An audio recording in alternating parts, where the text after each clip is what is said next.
Ei, gente, agora eu vou continuar a leitura de Grande Sertão Veredas. O que não era toda a verdade, o que ele estava era recém-chegando, e me tratou de tatarana, o que seja que tivesse vivido esses tempos tangendo o urubu, há de formas que vinha agora na ignorância de que eu é que era o chefe.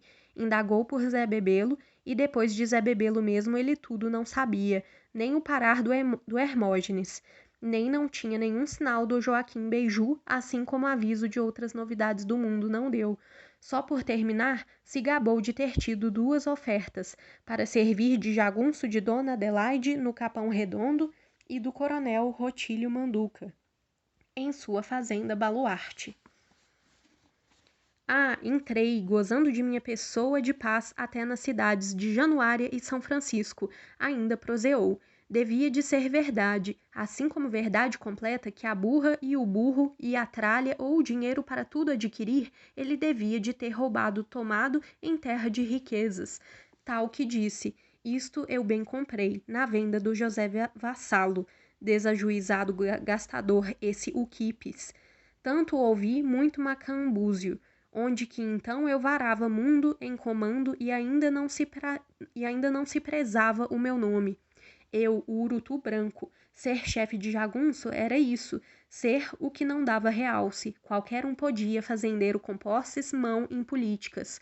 O sertão tudo não aceita? A minha pessoa era nada, glória de Zé Bebelo era nada. O que dá fama dá desdém, o menos de me importar.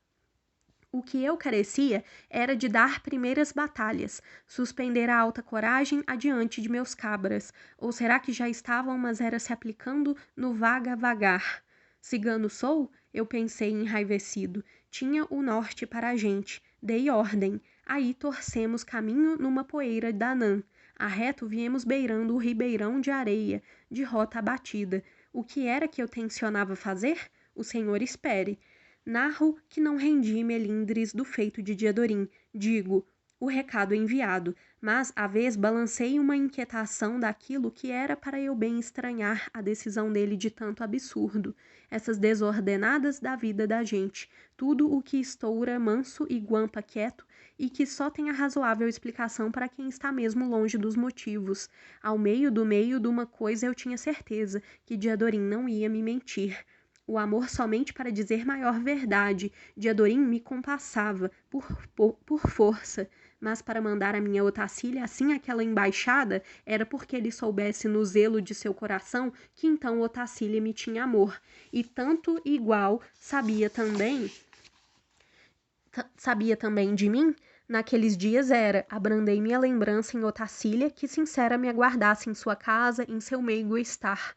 Agora eu ia indo às avessas de lá, da Santa Catarina, mas de arribada. Minha intenção de saudade vinha voltando. Tudo nesta vida é muito cantável. Até a seguir, por um afino de momento, eu me arrepiei por trás da testa. Ato do que meio confuso imaginei por um vão imaginar, que me querendo bem a mais de meu merecimento e crendo que eu enfrentava os duros riscos, ela, Otacília, pudesse praticar o estouvamento gentil de se fugir de casa e vir aventurada em minha cata, por todos os pousos deste sertão. Ela vinha, montada num bom cavalo corcel, aparecia de repente por meu nome perguntando, e eu declarava a grandeza real dela, definida bem do meu lado, na frente do grande bando de meus homens. Assim, de jeito tão desigual do comum, minha vida granjeava outros fortes significados, e isso variou em meu pensamento. Inesperado de ligeiro supor, que, a bem notado, nem foi um pensar. Arremedo de sonho também não seria de ser. Então, emendado de novo o vero juízo, tive um receio, por causa que aquilo podia ser aviso do que estivesse por vir, rumo de profecias. Otacília, me lembrei da luzinha de meio mel no demorar dos olhares dela, aquelas mãos que ninguém tinha me contado que assim eram assim, para gozo e sentimento. O corpo em lei dos seios e da cintura, tudo todo formoso, que era de se ver e logo decorar exato, e a docice da voz, que a gente depois viajasse e não faltava frescura d'água em nenhumas todas as léguas e chapadas. Isto tudo, então, não era amor? por força que era, e pelo sim receei. Será tivesse Diadorim falseado fala, e o recado na verdade fosse outro, o para ela vir afoitamente que eu dela muito carecia, divulgo o desuso disso, que era extravagâncias, mas o Senhor acreditando que alguma coisa humana é de todo impossível, então é que o Senhor não pode mesmo ser chefe de jagunço, nem na menor metade nem na menor metade só de um diazinho, nem somente nos vastos imaginados. Ora essas, digo, se Otacília viesse e aparecesse lá no meio de nós, que seguimento de coisas havia de suceder? A bobeia, toleima, Otacília estava guardada, protegida na casa alta da fazenda Santa Catarina, junto com o pai e a mãe, com a família, lá naquele lugar para mim melhor, mais longe neste mundo. E eu, sem ser por motivo ou razão, cada dia tocava com a minha gente por contrárias bandas para mais apartado de longe de donde ela assistia. A cada dia mais distante, eu mais Diadorim mire e veja. O Senhor saiba, Diadorim, que bastava ele me olhar com os olhos verdes tão insonhos e por mesmo de minha vergonha, escondido de mim mesmo, eu gostava do cheiro dele, do existir dele, do morno que a mão dele passava para minha mão. O Senhor vai ver, eu era dois diversos? O que não entendo hoje naquele tempo eu não sabia. Máximo me lembro é de que, na minguante, se estava no veredal das cabeceiras de um córrego, lugar de desmedidas pastagens adonde os cavalos usufruírem de descanso. Alá esbarramos e paramos por uns dias. Me lembro, eu quis escrever uma carta. Essa minha carta eu podia destacar um homem dos ligeiros, ele ia, levava em mão a Otacília, minha noiva, trazia a resposta. O que eu cogitei de escrever era muito singelo, as notícias de minha saúde, pergunta de como era que ela e os parentes iam passando, saudações de lembranças. Admiro que achei natural de não falar coisa de minha glória de chefia por horas. Por quê? Pois, e tive vontade de traçar uns versos também, mas que a aragem não ajudava a deduzir. Era uma sinceridade muito dificultosa. Escrevi metade. Isto é, como é que podia saber que era metade se eu não tinha ainda ela toda pronta para medir? Ah, viu? Pois isto eu digo por riso, por graça, mas também para lhe indicar importante fato, que a carta aquela eu somente terminei de escrever e remeti quase em data de um ano muito depois. Digo o porquê? Próprio porque não pude. Guarde o Senhor, não pude completo, mas guarde por outra. O dia vindo depois da noite, esse é o motivo dos passarinhos. Falo por palavras tortas, conto minha vida que não entendi. O Senhor é homem muito ladino, de instruída sensatez, mas não se aveste, não queira chuva em mês de agosto. Já conto, já venho, falar no assunto que o Senhor está de mim esperando. E escute, tinha o maligno? Às vezes penso, um boneco de capim vestido com um paletó velho e um chapéu roto, e com os braços de pau abertos em cruz no arrozal, não é mamolengo? O passo preto vê e não vem, os passarinhos se piam de distância. Homem é. O Senhor nunca pensa em cheio no demo. O mato é dos porcos do mato. O sertão aceita todos os nomes. Aqui é o Geirás, lá é o Chapadão, lá acolá é a Caatinga. Quem entende a espécie do demo? Ele não fura, rascrava. Demorar comigo ele podia, e o que não existe de se ver tem força completa demais, em certas ocasiões. A ele vazio assim, como é que eu ia dizer? Te arreda desta minha conversa? Ao que, pois, o que eu ia pondo na carta era quase que uma ordenada lembrança, a igualzinha repetição daquilo de Diadorim, que ela rezasse por mim. Otacília, orações, rezasse.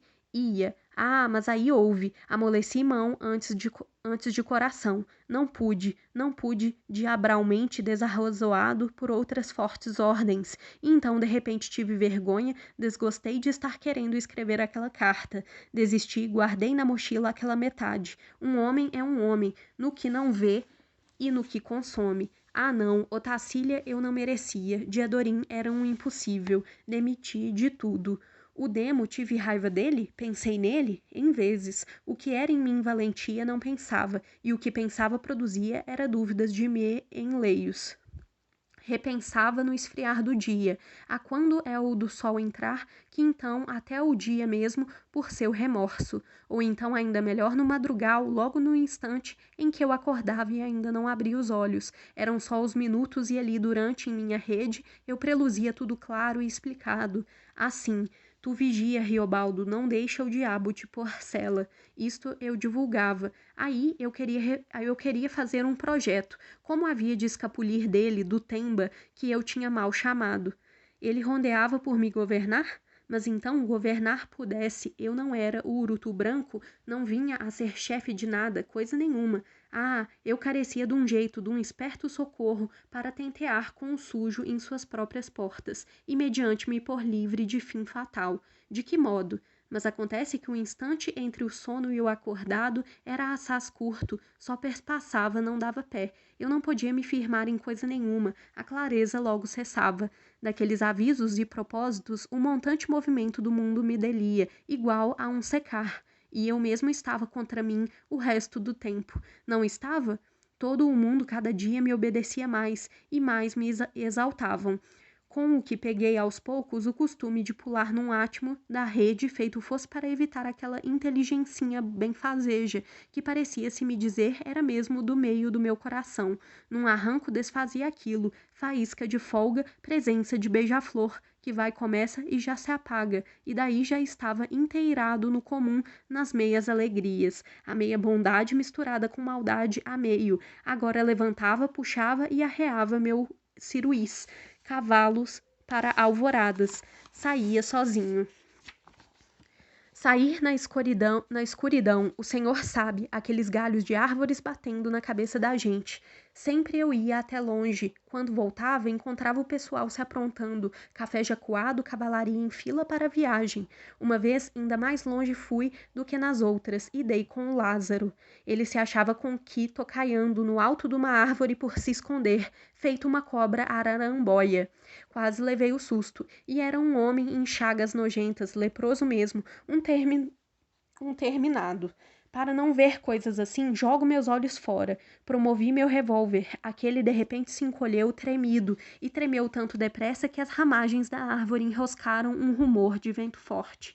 Não gritou, não disse nada. Será que possuía sobra de alguma voz? Eu tinha de esmagalhar aquela coisa desumana.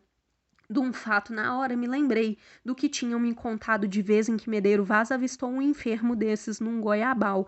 O homem tinha vindo lamber de língua as goiabas maduras, por uma e uma no pé, com o fito de transpassar o mal para outras pessoas, que depois comessem delas. Uns assim fazem. Medeiro Vaz, que era justo e prestimoso, acabou com a vida dele. Isso contavam já de dentro do meu ouvido. A quisilha que em mim ânsia forte. O Lázaro devia de feder. Onde estivesse, adonde fosse, lambuzava pior do que a lesma grande, e tudo empestava da doença maldita. Arte de que as goiabas de todo Goiabal viraram fruta peçonhenta, e deu dar no gatilho. Lei leal essa de Medeiro Vaz. Ô Guaimoré, xinguei e gritei pulhas. Acho que insultava era por de certo modo retardar meu dever? Ele não respondeu. Em ante mim, assim, ninguém não respondesse, mas fincava de me olhar. Ah, ele tinha 2 olhos no meio das folhas da folhagem. Muito coitado ele era. O senhor esteja de acordo. Mas aí foi que vi e repeli o que é ódio de leproso. Na cabeça daqueles olhos eu armei minha pontaria, e ouvi o vir de um cavaleiro. Esperei, não dissessem que eu tinha baleado a traição, o mal delazento, com escondidos de não ter testemunhas. Quem vinha? Em já madrugada manhã, tudo clareado, reconheci. Diadorim. Embolsei a arma sem razão. Diadorim me perseguia? Vigia, Diadorim, tu pune por este? Eu havia de indagar, apontando o esconso do leproso. Estou aqui, te vejo, é você mesmo, Riobaldo. Ele ia dizer, Riobaldo, tem tento. A imaginação dessa conversa eu pensei de relance como uma brasa chia em dentro de vasilha d'água. Assim estremeci eu ente, porque do bafo mesmo de minha ideia vã, eu estava catando tal anúncio de acusação. Tu traz o arrenegado, eu e ele, o D, então, num sutil, podia mesmo ser que ele quisesse estar tomando conta de mim. Aí, Nem nunca, nem. Eu rosnei, riso, espinoteei na cela, feito acordado de um cochilo de cão, e Diadorim tropeava chegando, mas eu virei rédea e roseteei, com brado meu animal cumprindo, rompemos em galope que era um abismo. E, Diogo, Dianho, é Diogo, é Dião, retos fomos desabalando que um quarto de léguas quase, por doidejo, nós três, que eu pensei, e esbarrei, portanto, meu cavalo sacudiu o pescoço todo, e espiei em roda até com a mão, não vi o demo, meu espírito era uma coceira enorme, como eu ia poder contra esse vapor de mal que parecia entrado dentro de mim, pensando em meu estômago e apertando minha largura de respirar? Aí eu carecia de negar pouso a ele. A nega, eu quis. Como olhei, Diadorim estava a colar, estacado parado no lugar perto da árvore do homem. Por certo, ele tinha enxergado a coisa viva e estava desentendendo meu espaço, esses desatinos.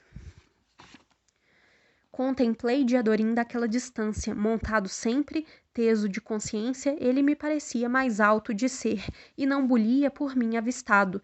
E o Lázaro, esse, que se espertasse, que fugisse para não falecer. Que é que adiantava que àquela hora os passarinhos cantassem, acabando de amanhecer o campo sertão? E enquanto sobejasse de viver um Lázaro assim, mesmo muito longe, neste mundo, tudo restava indoente e perigoso, conforme homem tem nojo é do humano. Condenado de maldito por toda lei, aquele estrago de homem estava remarcado, seu corpo, sua culpa. Se não, então, por que era que ele não dava cabo do mal, ou não deixava o mal dar logo cabo dele? Homem, ele já estava, era morto. Que o que Diadorim dissesse, que dissesse. Que aquele homem leproso era meu irmão, igual criatura de si, eu desmentia. Como era que, sabendo de um Lázaro assim, eu ia poder prezar meu amor por Diadorim, por Otacília? E eu não era o urutu branco? Chefe não era para arrecadar vantagens, mas para emendar o defeituoso. Esporeei voltando. Não sou do demo e não sou de Deus. Pensei bruto que nem se exclamasse, mas exclamação que havia de ser em duas vozes, em muito diferente da outra. Vim feito, tornei a empunhar o revólver, mas contemplei, eu mesmo, aquilo que Diadorim de certo ia responder. Ia me responder. Riobaldo, tu mata o pobre, mas ao menos por não desprezar, mata com tua mão cravando faca. Tu vê que por trás do podre, o sangue do coração dele é são e quente. Encostar nele a ponta de minha franqueira de cabo prateante? Toma, tu cai no chão. Agalopando assim, joguei fora meu revólver. Joguei, ou foi um ramo de rompe-gibão que rolou, arrancando a arma de meu pulso. Cheguei, esbarrei. Meu cavalo tão airoso batia a mão, rapava. Ele deu um bufo de burro. Vi Diadorim, mas o leprento tinha ganhado para se ir, graças que não assisti à reação dele. De certo, descendo às pressas, se escapando de gatas nas moitas de feijão bravo. Desse tive um cansaço enorme. Pode que seja por não saber se matava ou não matava, caso ele ainda estivesse lá, do leproso. Mas Diadorim, conforme diante de mim estava parado, reluzia no rosto com uma beleza ainda maior, fora de todo comum. Os olhos, vislumbre meu, que cresciam sem beira de um verde dos outros verdes, como o de nenhum pasto, e tudo meio se sombreava, mas só de boa doçura, sobre o que juro ao Senhor, Diadorim nas asas do instante, na pessoa dele, vi foi a imagem tão formosa da minha Nossa Senhora da Abadia. A santa, reforço o dizer, que era belezas e amor, com inteiro respeito, e mais o realce de alguma coisa que o entender da gente por si não alcança. Mas repeli aquilo, visão arvoada, como que eu estava separado dele por um fogueirão, por alta cerca de achas, que profundo valo por largueza enorme de um rio em enchente. De que jeito eu podia amar um homem, meu de natureza igual, macho em suas roupas e suas armas, espalhado rústico em suas ações? Me franzi. Ele tinha a culpa, eu tinha a culpa. Eu era o chefe, o sertão não tem janelas nem portas, e a regra é assim, ou o Senhor bendito governa o sertão, ou o sertão maldito vos governa. Aquilo eu repeli? Antes que Diadorim mesmo abrisse a boca para me sorrir, me falar, eu tive de fazer uma coisa, a meio em ânsia, meio em astúcia, meio em raiva. Como foi que peguei o vivo de tal ideia em gesto, como se deu de que me alembrei daquilo? Homem, não sei, mas enfiei mão, por entre armas e cartucheiras e correias de mochilas, abri a berra meu jaleco e a minha camisa. Aí peguei o cordão, o fio do escapulário da Virgem, que entanto cortei por não poder arrebentar, e joguei para Diadorim, que aparou na mão. Ia me fazer alguma pergunta, que eu não consenti. A voz dele era que mais significava. Isto é, porque eu primeiro falei como resumo. Ei, voltar, que o povoão está de minha espera. Eu enfim disse, eu ainda estava respirando muito ligeiro demais. Agora eu vou parar por aqui, a gente continua no próximo vídeo lendo Grande Sertão Veredas.